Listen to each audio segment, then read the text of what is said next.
무더운 날씨와 또 태풍의 장막 가운데서도 또 오늘 이 밤 또 사랑하는 성도들이 주님 앞에 모여 예배하게 됨을 또 감사하고요. 하나님의 축복하심이 넘쳐나기를 주님의 이름으로 기원합니다.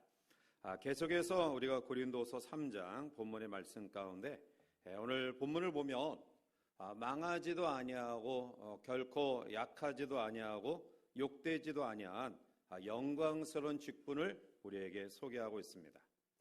우리는 지난 시간에 사도 바울이 고린도 교인들을 가리켜 너희는 우리의 편지다, 그리스도의 편지다라고 말씀한 것을 보았는데요.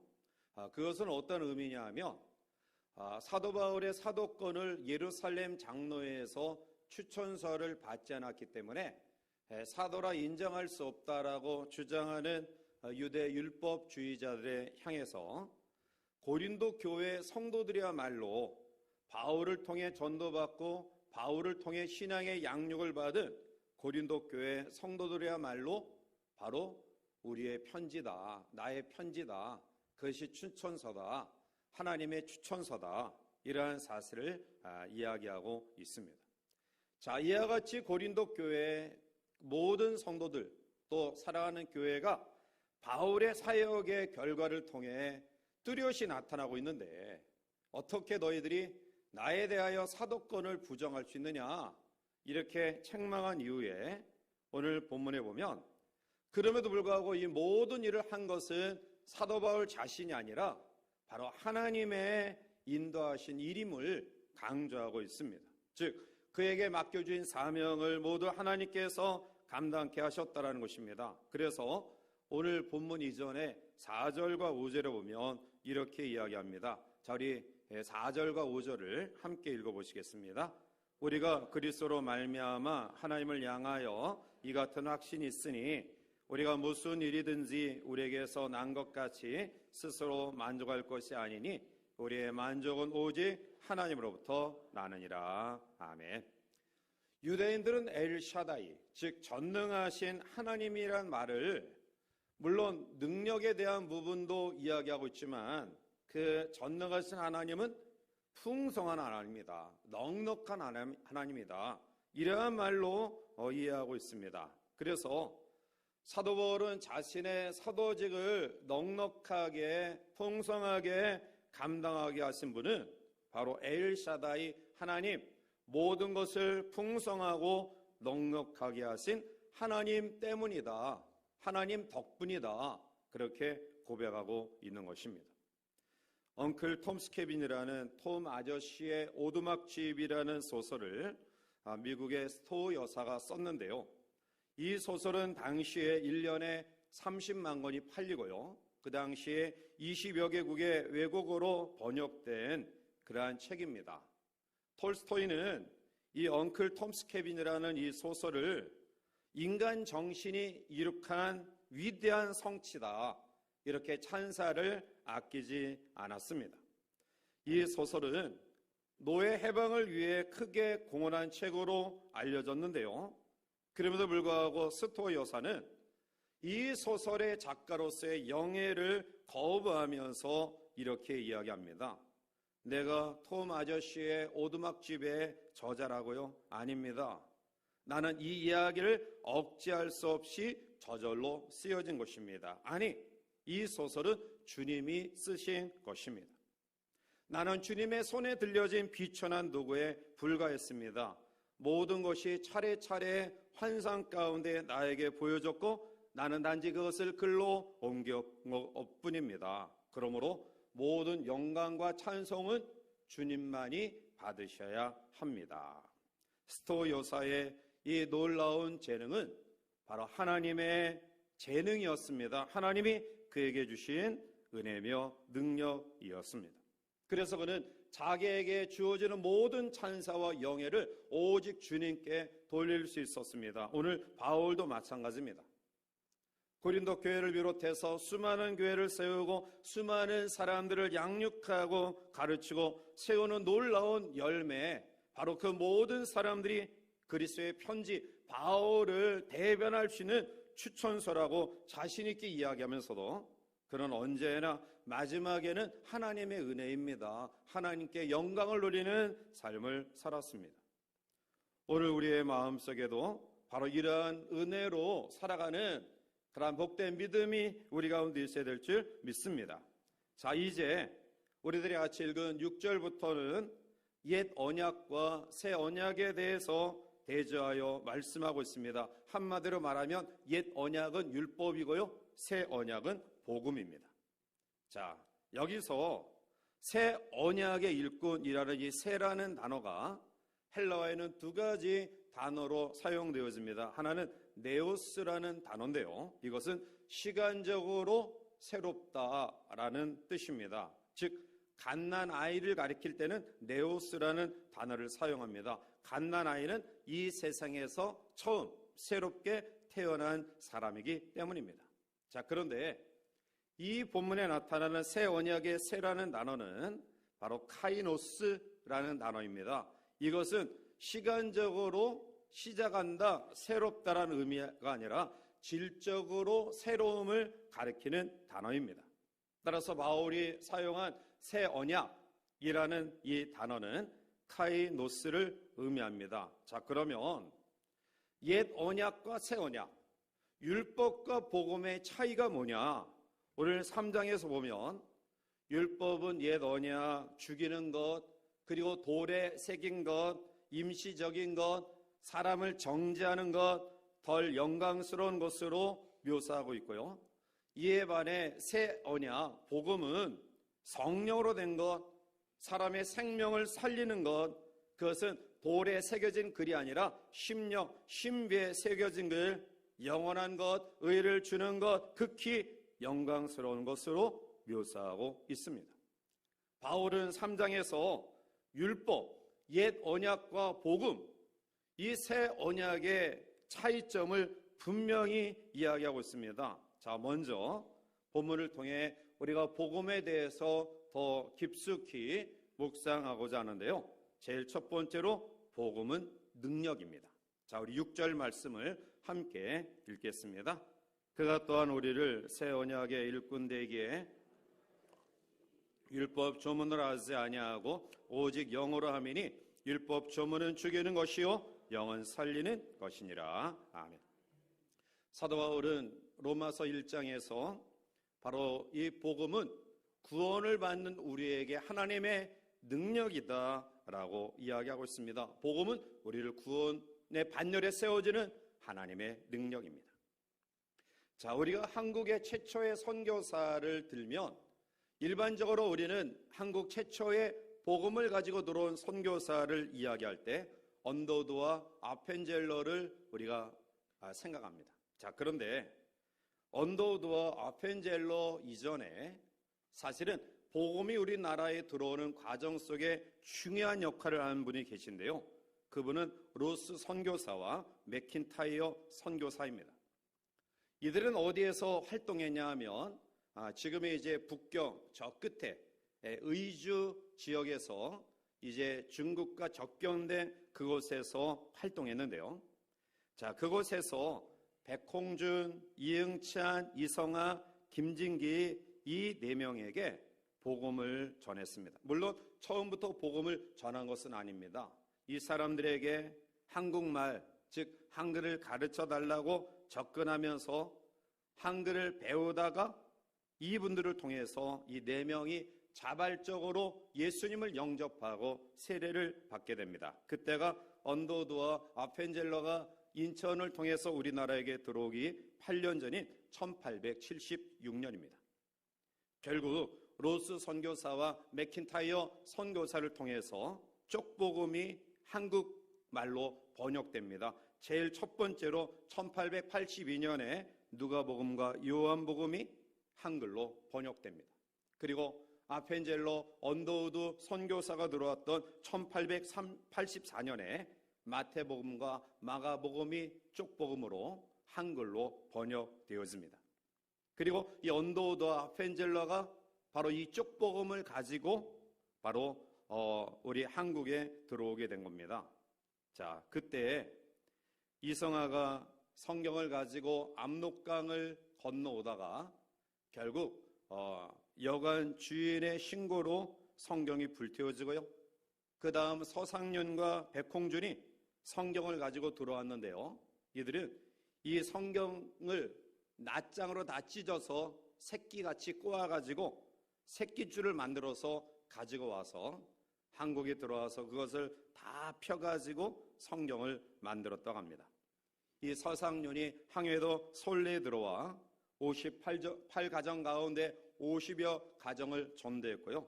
그리고 1887년에는 백홍준 장로위에 우리가 잘 아는 광화문의 세문안 교회가 세워지게 됩니다. 언더우드와 아펜젤러를 통해 하나님의 복음이 인천을 통해 우리에게 들어오게 되었지만 사실 그 이전에 로스 선교사와 맥킨타이어 선교사 등 우리가 알 수 없는 또 우리에게 드러나지 아니하는 그러한 많은 선교사들을 통해 하나님의 복음이 이 땅에 들어와 오늘 우리에게까지 전달되어서 왔다라는 것입니다. 어떻게 이러한 역사가 일어날 수 있을까요? 미개한 우리나라에 전혀 접해보지 못했던 서구의 문명의 찬란한 빛을 발했던 기독교의 복음이 어떻게 우리나라 우리 선진들에게 그렇게 여과 없이 들어올 수 있었을까요? 이것은 바로 하나님의 능력 외에는 설명할 길이 없다라는 것입니다. 복음은 가는 곳마다 문화를 살리고요, 지역을 살리고요, 사회를 살리고요, 민족을 살리고 사람을 살리는 줄 믿습니다. 하나님의 복음이 이 땅 속에 들어와 이 민족을 오늘 여기까지 살게 하셨다고 한다면 다시 한번 이 위기의 순간에 하나님의 복음만이, 주의 말씀만이 이 민족의 비전을 심어주고 우리를 다시 한번 살게 하는 놀라운 역사로 나타나게 될 줄 믿습니다. 두 번째로 복음은 탁월합니다. 오늘 바울은 자신을 변증하면서 복음의 탁월성을 전하고 있습니다. 자, 본문 6절 말씀을 우리 다시 한번 같이 자세히 한번 읽어보실까요? 그가 또한 우리를 새 언약의 일꾼 되기에 만족하게 하셨으니 율법 조문으로 하지 아니하고 오직 영으로 함이니 율법 조문은 죽이는 것이요 영은 살리는 것이니라. 아멘. 자, 바울은 자신을 새 언약의 일꾼으로 표현하면서 새 언약의 일꾼에게 필요한 것이 뭐냐? 그것은 바로 율법 조문이 아니라 영이다. 즉 율법 조문, 사람을 죽이는 율법 조문이 아니라 새 언약의 일꾼으로 자기에게 필요한 것은 사람을 살리는 영이 자기에게 필요하다라는 겁니다. 계속해서 사도 바울은 오늘 율법과 복음을 대조해서 복음이 얼마나 탁월한 하나님의 능력을 가지고 있는가를 우리에게 보여주고 있는데요. 자, 우리 7절, 8절 넘어가서 함께 읽습니다. 돌에 써서 새긴 죽게 하는 율법 조문의 직분도 영광이 있어 이스라엘 자손들은 모세 얼굴에 없어질 영광 때문에도 그 얼굴을 주목하지 못하였거든 하물며 영의 직분은 더욱 영광이 있지 아니하겠느냐. 아멘. 자, 여기서 7절에 돌에 써서 새긴 죽게 하는 율법 조문, 이것은 모세가 시내산에서 내려올 때 가지고 온 두 돌판에 새겨진 율법을 십계명을 뜻합니다. 자, 그런데 돌판에 새겨진 이 율법 십계명을 가지고 내려오는 모세도 잠깐 하나님의 영광이 충만해서 백성들이 그 얼굴을 보지 못할 정도였는데 하물며 살리는 복음을 가진 사람의 영광은 더 크지 않겠느냐라는 말씀입니다. 계속해서 9절에 비교해서 이야기하죠. 탁월성을 비교해서 이야기합니다. 자, 9절 넘어가서 또 봅니다. 정죄의 직분도 영광이 있은즉 의의 직분은 영광이 더욱 넘치리라. 아멘. 계속해서 대제에서 이야기합니다. 정죄의 직분은 바로 율법을 가리킵니다. 자, 그리고 이 정죄의 직분을 맡은 사람, 그것은 바로 율법을 앞세우는 율법주의자를 말하죠. 자, 그러면 반면에 의의 직분, 즉 복음의 사명을 맡은 그러한 복음 전파자들, 그러한 사람들을 의의 직분으로 이야기하면서 오늘 또다시 비교해서 이야기하죠. 정죄 직분도 영광이 있다. 이것은 출애굽기 34장을 배경으로 한 말씀입니다. 출애굽기 34장 29절과 30절에 보면 이렇게 이야기합니다. 우리 같이 한번 읽어보시겠습니다. 모세가 그 증거의 두 판을 모세의 손에 들고 시내산에서 내려오니 그 산에서 내려올 때 모세는 자기가 여호와 말하였음을 말미암아 얼굴 피부에 광채가 나나 깨닫지 못하였더라. 아론과 온 이스라엘 자손이 모세를 볼 때에 모세 얼굴 피부에 광채가 남을 보고 그에게 가까이 하기를 두려워하더니. 아멘. 자, 옛 언약의 직분, 그리고 정죄의 직분, 사람을 죽게 하는 음해의 직분을 받은 모세의 영광이 그러하다. 그 율법을 받은 모세의 얼굴에 광채가 나서 사람들이 그 모세의 광채가 나는 영광의 얼굴을 보기에 두려워했다라고 이야기해요. 자, 그러면 사람을 죽게 하고 정죄하고 그리고 의문의 이 율법을 받은 모세의 영광이 그럴 정도라고 한다면 오늘 8절 상반절에 하물며 영의 직분은 더욱 영광이 있지 아니하겠느냐. 사람을 죽이는 의문의 직분, 정죄의 직분, 율법을 받은 모세도 감히 이스라엘 백성들이 그 광채의 영광의 얼굴을 볼 수 없는데 하물며 그와 결코 비교할 수 없는 영광의 직분, 영의 직분, 사람을 살리는 직분, 복음을 받은 사람은 그 영광과 좋게 비교할 수 없다. 오늘 우리가 어떠한 사람들입니까? 우리는 사람을 죽이고 또 정죄하는 율법의 조문을 받은 사람이 아니라 사람을 살리고 세우는 의의 직분을 맡은 사람들입니다.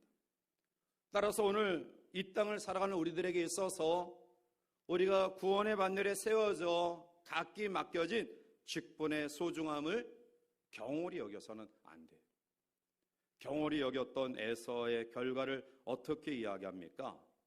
히브리서 12장 17절에 보면 너희가 아는 바와 같이 그가 그의 축복을 이어받으려고 눈물을 흘리며 구하되 버림바가 되어 회개할 기회를 얻지 못하였느니라.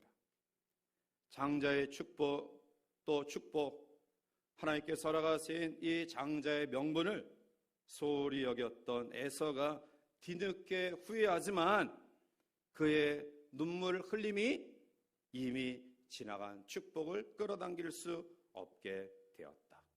그런데 오늘 본문을 기록한 바울은 어떻습니까? 로마서 11장 13절에 이렇게 외칩니다. 자리 로마서 11장 13절을 함께 옵니다. 내가 이방인인 너에게 말하노라. 내가 이방인의 사도인 만큼 여기노니. 아멘. 그는 내 직분을 영광스럽게 여겼다라고 이야기하고 있습니다. 하나님이 자기에게 주신 이 사도의 직분을 그 누가 뭐라 해도 나는 영광스럽게 여겼다. 그런데 영광스럽게 여긴 그의 심정이 어땠습니까? 그는 제일 처음에 만삭되어 나지 못한 자 같다. 팔싹둥이라고 고백해요. 두 번째로 사도라 칭함을 받기에 감당치 못할 자다. 세 번째, 모든 사도 중에 지극히 작은 자보다 더 작다. 그리고 마지막, 임종을 앞두고 그는 죄인 중에 내가 괴수다. 그는 자기에게 주어진 영광의 소중함을 늘 자부심을 갖고 있었지만 그러나 그 직분조차도 내가 받을 수 없는 사람이다. 측량할 수 없는 하나님의 은혜로 나에게 직분을 맡겨 주셨다. 그래서 그 일을 최선을 다해 감당한 거예요. 오늘 목사로, 전도사로, 장로로, 권사로, 집사로, 또 각 교육기관의 교사로, 구역 강사, 구역장, 성가대원, 이 모든 직분은 천사도 흠모할 만한 영광스러운 직분인 것을 아시기 바랍니다. 그럼에도 불구하고 오늘 우리의 마음속에 이 영광스러운 직분을 부족한 죄인인 나에게 맡겨주셨다. 그저 황송하고 감사할 따름이에요. 바울처럼 우리가 시간의 흐름 속에도 낮아지는 그러한 마음이 우리에게 허락하신 이 영광스러운 직분을 감당하는 우리의 모습이 아닐까요? 저는 목사의 직분을 영광스럽게 생각해요. 가끔 우리 지방에도 보고 총회도 보면 목사님들 가운데 박사학위 가운을 입고 설교하고 강단에 서는 분들을 보게 돼요. 또한 목양실이나 사무실의 명패도 박사 아무개 무슨 목사 이런 쓰여진 명패를 사용해요. 저도 2007년도에 박사학위를 받았지만 그러나 박사학위 가운은 북경신학교 졸업식이나 또 학위 수여식 때 이제 이 졸업의 의미를 가진 때만 박사학위 가운을 입지요. 강단에 설 때 목사 가운에 삼색선을 넣어서 내가 박사 목사다 이렇게 이야기하잖아요.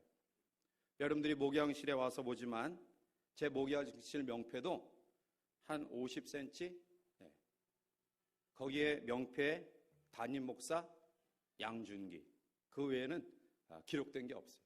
거기 뭐 박사다 뭐 세상적인 직임 넣지 않아요. 왜냐? 목사의 직임이 소중하기 때문에 그래요. 아니 목사보다 더 영광스러운 직분이 어디 있어요? 장례식장에 보면 영정사진 밑에 위패가 있어요. 거기에 보면 아무개 집사, 또 아무개 뭐 권사, 아무개 장로, 아무개 목사, 이도저도 없으면 아무개 성도. 그래서 장례식장에 보면 이분이 어떠한 신앙생활을 했구나, 그러한 것을 느껴요. 그러니까 아마 성도라고 이렇게 쓴 것은 아마 좀 날라리 신자가 아닌가. 교회 나오다 말다 한 사람, 그냥 교회 나오니까 그냥 그렇게.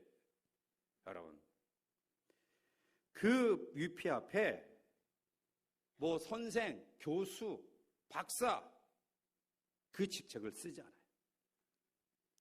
낙골당이나 공업묘지에 가도 묘비에 보면 뭐 아무개 사장, 아무개 회사 회장, 아니면 뭐 어느 장관의 묘, 이렇게 직책을 이야기하잖아요. 결국 그 묘비에도 뭐 성도 누구누구, 집사 누구누구의 묘, 이렇게. 여러분, 죽어서도 따라다니는 직분이 교회에서 우리에게 허락되어진 직분이에요. 이보다 더 소중한 직책이 어디 있어요? 세상에 박사, 회장, 사장, 이것보다 우리가 교회 생활 가운데서 집사, 권사, 장로, 목사, 이것보다 더 소중한 직책이 어디 있냐라는 거예요. 여러분들이 마지막에 남길 것은 교회 직분밖에 없는 거예요. 이 직분을 자랑스럽고 영광스럽게 생각하시기를 바랍니다. 사도 바울은 정죄의 직분, 모세가 받은 정죄의 직분인 율법도 사람들이 그 얼굴의 광채가 두려워서 보지 못할 정도였는데, 사람을 살리는 의의 직분, 하나님이 우리에게 맡겨주신 그 의의 직분의 영광은 어떠하냐라는 거예요. 그래서 복음의 탁월성을 계속해서 이야기하죠. 자, 10절 넘어가서 또 볼까요? 영광되었던 것이 더 큰 영광으로 말미암아 이에 영광될 것이 없으나. 아멘. 자, 10절에 영광되었던 것, 이게 율법이에요. 영광되었던 것, 율법이 더 큰 영광으로 말미암아. 즉 영광되었던 율법이 더 큰 영광, 즉 복음으로 말미암아 이에 영광될 것이 없다. 율법도 영광이에요. 그런데 그것이 더 큰 영광, 복음으로 말미암아 이제는 영광될 것이 없다. 복음이 마지막 최후의 영광이다. 율법주의를 앞세우는 사람들에게 현혹되지 말고 가장 큰 영광의 극치의 마지막인 복음의 굳게 서라라는 말씀이에요. 마지막으로 본문 11절에도 그 내용을 반복해서 이야기하고 있어요. 자, 11절 우리 넘어가서 함께 볼까요? 없어질 것도 영광으로 말미암았은지 길이 있을 것은 더욱 영광 가운데 있느니라. 여기도 마찬가지죠. 없어질 것, 율법을 의미합니다. 없어질 것도 영광으로 말미암았다.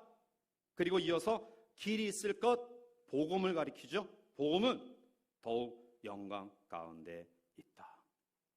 길이 있을 것은 역시 영혼을 구원의 길로 인도하는 복음밖에 없다라는 거예요.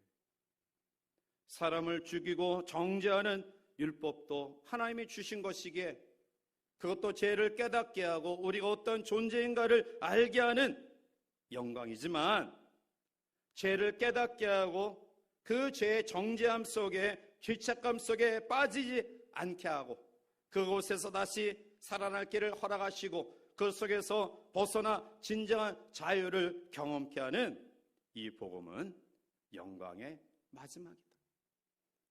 오늘 우리가 그 영광을 나누며 전하는 영광의 직분을 맡은 사람들임을 다시 한번 확신하시기를 바랍니다. 그래서 오늘 살아가는 우리는 율법 조문에 매달리지 말아야 돼요.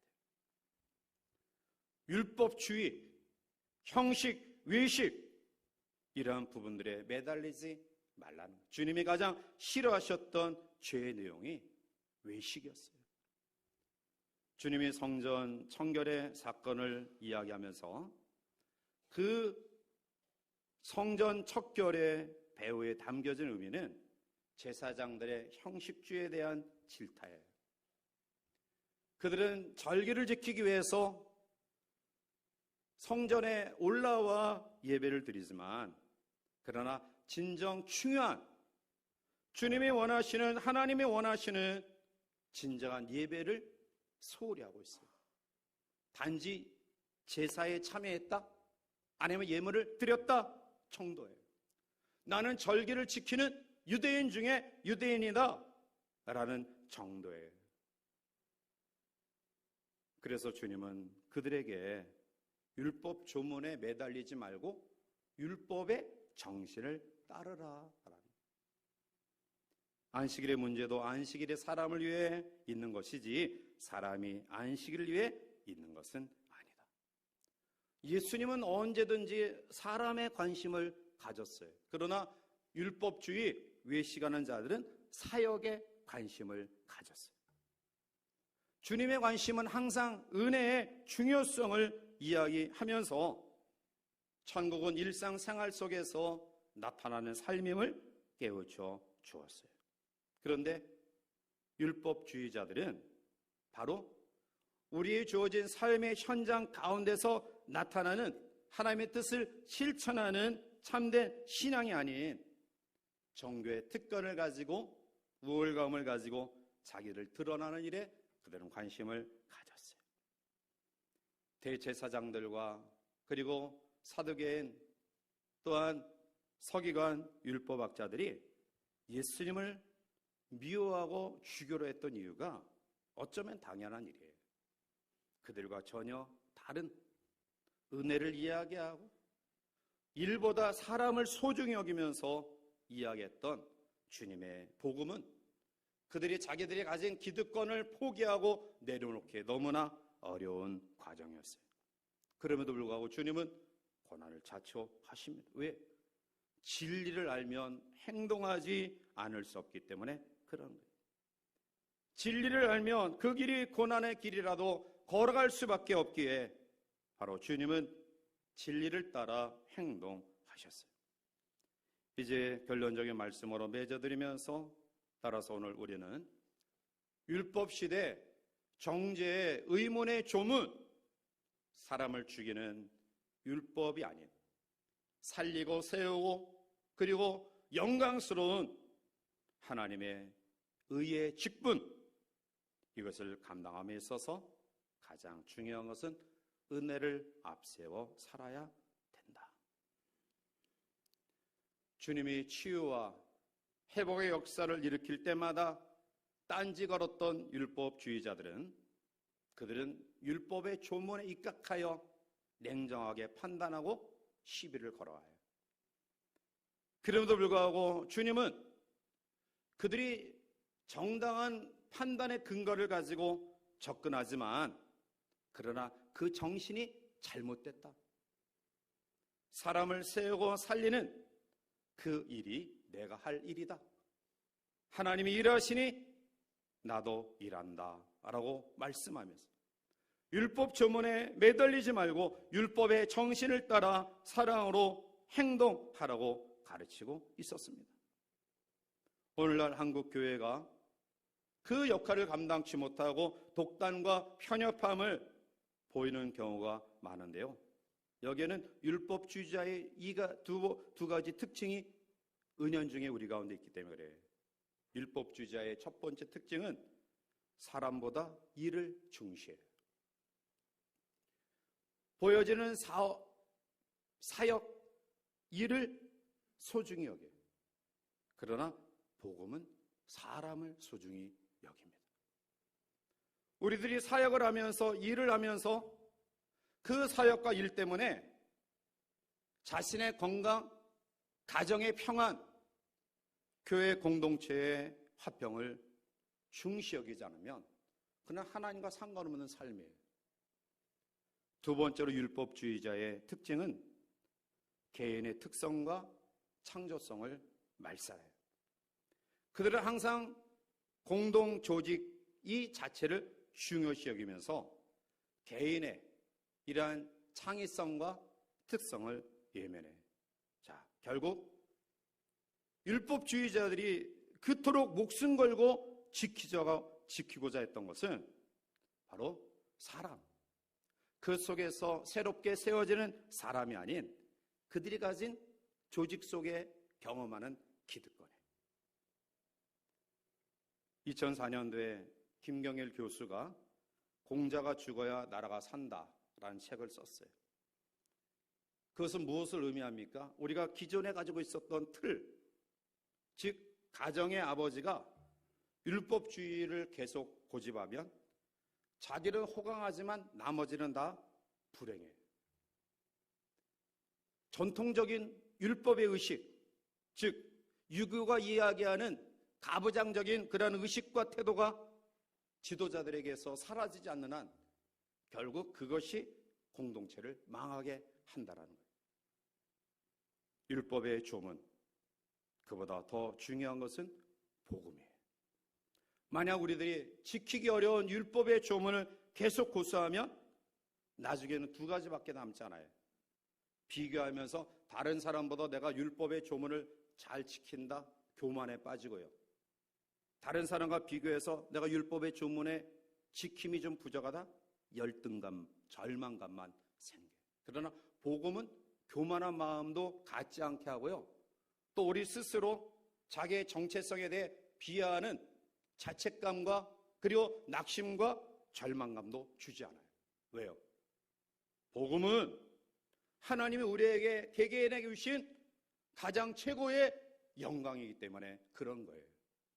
그래서 오늘 여러분 마음속에 스스로 교만에 빠지거나 아니면 나는 왜 이렇게 이것밖에 못할까 절망감이 있다고 한다면 그것은 율법주의에 입각한 생각이에요. 그런데 내가 하나님 앞에 감사하는 그런 마음을 가지고 내 직분의 소중함을 깊이 기억하면서 기쁨과 평강과 또 은혜를 나누는 삶을, 신앙생활을 영해 나가고 있다고 한다면 그것은 하나님의 복음에 입각한 은혜에 의한 삶이에요. 여러분들에게 다시 한번 묻습니다. 율법의 조문에 입각한 삶을 살아가고 있습니까? 아니면 영광스러운 하나님의 은혜, 복음의 은혜에 입각한 삶을 살아가고 있습니까? 복음은 능력입니다. 복음은 가장 최고의 탁월함을 우리에게 주고 있습니다. 따라서 오늘 몸된 교회를 섬기는 우리 모두의 마음속에 바로 율법 조문에 얽매이지 말고요.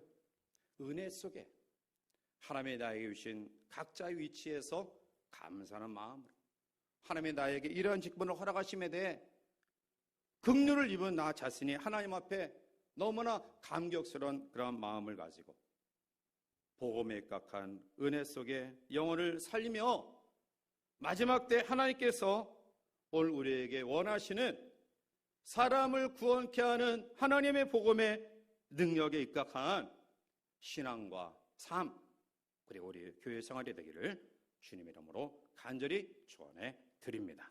기도하시겠습니다.